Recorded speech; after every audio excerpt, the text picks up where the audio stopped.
ಇನ್ನು ಬೆಂಗಳೂರಿನ ಸುದ್ದಿಯನ್ನು ನೋಡೋದಾದ್ರೆ ಚಿರತೆಗಳ ಆತಂಕದಿಂದ ಬೆಂಗಳೂರಿನ ನಿವಾಸಿಗಳು ಮತ್ತೆ ಹೈರಾಣಾಗಿ ಹೋಗಿದ್ದಾರೆ. ಯಲಹಂಕ ಸೇರಿದಂತೆ ಬೆಂಗಳೂರಿನ ಹಲವೆಡೆ ಚಿರತೆ ಭಯ ಈಗ ಆವರಿಸಿದೆ. ರಾಮಾಂಜನೇಯ ಲೇಔಟ್ ಜನರಿಗೆ ಒಂದಲ್ಲ ಎರಡಲ್ಲ ಮೂರು ಚಿರತೆಗಳ ಆತಂಕ ಎದುರಾಗಿದೆ. ವಾಕಿಂಗ್ ಬಂದ್ ಮಾಡಿದ್ದಾರೆ ಹೆದರ್ಕೊಂಡು. ಚಿರತೆ ಸೆರೆ ಹಿಡೀರಿ ಅಂತ ಹೇಳಿ ಸ್ಥಳೀಯರು ಒತ್ತಾಯವನ್ನ ಮಾಡ್ತಾ ಇದ್ದಾರೆ.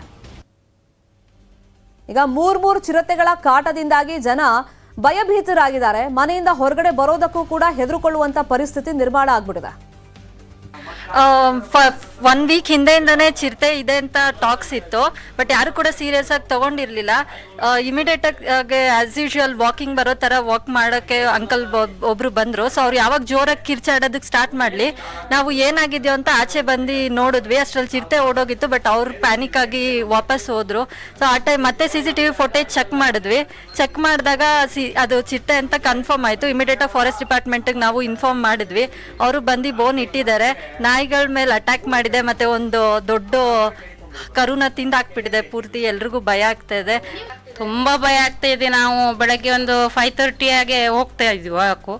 ಇವಾಗ 1 ವೀಕಿಂದ ಆಚೆನೆ ಬರ್ತಾ ಇಲ್ಲ, ಅಷ್ಟು ಭಯ ಇದೆ. ಈಗ ನಾವು 4-5 ಇಯರ್ಸ್ ಇಂದ ಇದೀವಿ, ಆ ಥರ ಯಾವ ಭಯ ಇರಲಿಲ್ಲ. ಇವಾಗ 1 ಮಂತ್ ಇಂದ ಹೇಳ್ತಾ ಇದ್ರು, ಆದ್ರೆ ನಾವು ಯಾರು ಇನ್ನು ಈ ಚಿರತೆಗಳ ಕಾಟದ ಬಗ್ಗೆ ಪ್ರತ್ಯಕ್ಷ ವರದಿಯನ್ನು ಕೊಟ್ಟಿದ್ದಾರೆ ನಮ್ಮ ರಿಪೋರ್ಟರ್ ಹಂಸ ಶ್ಯಾಮಲ. ನೋಡೋಣ. ರಾಮಾಂಜನೇಯ ಲೇಔಟ್ನಲ್ಲಿ ಇದೀಗ ಚಿರತೆಯ ಆತಂಕ ಶುರುವಾಗಿರುವಂತದ್ದು. ಸೊ 16ನೇ ತಾರೀಕು ಅಂದ್ರೆ ಫೆಬ್ರವರಿ 16ರಂದು ಚಿರತೆ ವಾಕಿಂಗ್ ಹೋಗುವಂತಹ ಜನರಿಗೆ ಕಾಣಿಸ್ಕೊಂಡಿದೆ.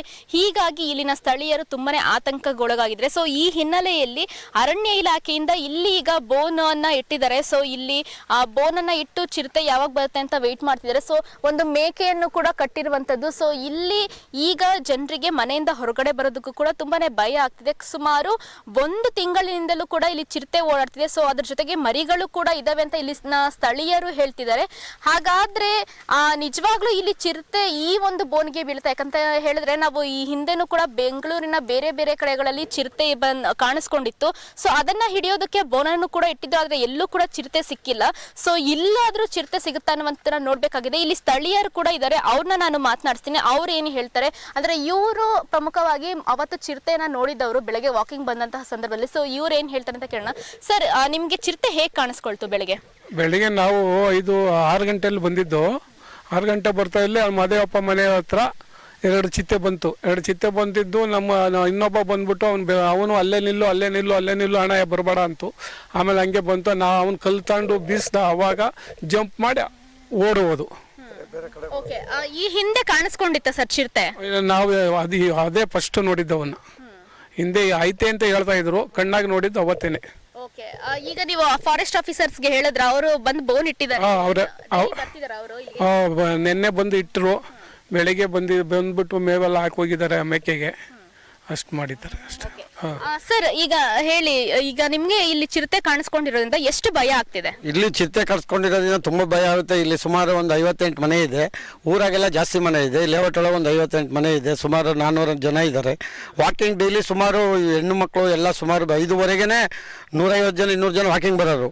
ಇವಾಗ ವಾರದಿಂದ ಯಾರು ಬರ್ತಿಲ್ಲ. ಮಧ್ಯಾಹ್ನನೂ ಸಹ ಯಾರು ಬರ್ತಿಲ್ಲ. ಇಲ್ಲ ಒಂದೊಂದು 2 ವೀಲರ್ ಅವು ಓಡಾಡ್ತವೆ. ಈ ಕಡೆಗೆ ಯಾರು ಬರ್ತಿಲ್ಲ. ಆದಷ್ಟು ಫಾರೆಸ್ಟ್ ಆಫೀಸರ್ಗೆ ಹೇಳಿದ್ವಿ, ಅವರು ಬಂದು ಹೆಲ್ಪ್ ಮಾಡಿದ್ದಾರೆ. ಬೇಗ ಅದನ್ನ ಹಿಡಿದ್ರೆ ತುಂಬ ಸಂತೋಷ ಆಗುತ್ತೆ. ಇಲ್ಲಾಂದರೆ ಓಡಾಡೋಕ್ಕೆ ಆಗ್ತಿಲ್ಲ. ವಾಕಿಂಗ್ ಹೋಗ್ತಾ ಎಲ್ಲ ನಿಲ್ಲಿಸ್ಬಿಟ್ಟಿದ್ದಾರೆ. ರಾತ್ರಿ 5 ಗಂಟೆ 6 ಗಂಟೆ ಆಯ್ತು ಅಂದರೆ ಮನೆಯಿಂದ ಹೊರಗೆ ಯಾರು ಬರ್ತಿಲ್ಲ. ಲೈಟ್ಸ್ ಎಲ್ಲ ಇದೆ, ಇದ್ರೂ ಯಾರು ಹೊರಗೆ ಬರ್ತಿಲ್ಲ. ತುಂಬ ಅಕ್ಕಪಕ್ಕದ ಮನೆ ಓಡಾಡೋಕ್ಕೂ ಎಲ್ಲ ಭಯ ಬೀಳ್ತಿದ್ದಾರೆ. ಎಷ್ಟು ಚಿರತೆಗಳು ಇರೋದು ಸರ್ ಈಗ? ಸುಮಾರು ಇಲ್ಲಿ ಮರಿಗಳು 2 ಇದಾವೆ. ದೊಡ್ಡದು ಇರ್ಬೋದು, ದೊಡ್ಡದು ಇದೆ. ಮರಿ ಇದ್ಮೇಲೆ ದೊಡ್ಡದಿದ್ದೇ ಇರುತ್ತೆ. ಆಮೇಲೆ ಅಲ್ಲಿ ಮೊನ್ನೆ ನಗರೂರ ಹತ್ರ ಕಾಣಿಸ್ಕೊಂಡಿತ್ತಂತೆ, ಸ್ಕೂಲ್ ಹತ್ರ, BJS ಸ್ಕೂಲ್ ಹತ್ರ. ಫಾರೆಸ್ಟ್ ಆಫೀಸರ್ಗಳು ಏನ್ ಹೇಳ್ತಿದ್ದಾರೆ? ಅಟ್ಲೀಸ್ಟ್ ಬೇರೆ ಕಡೆ ಯಾವ್ದು ಹೆಜ್ಜೆ ಏನಾದ್ರು ಗುರುತು ಸಿಕ್ತಿಲ್ಲ. ಯಾಕಂದ್ರೆ ಇದೆಲ್ಲ ಕಾಡಾಗಿರೋದ್ರಿಂದ ಹೆಜ್ಜೆ ಗುರುತು ಸಿಕ್ಕಿಲ್ಲ. ಅದು ಪಕ್ಕ ಇದೆ ಅಂತ ನೋಡಿದರೆ, ಕ್ಯಾಮ್ರಾದಲ್ಲೂ ಕಂಡಿದೆ.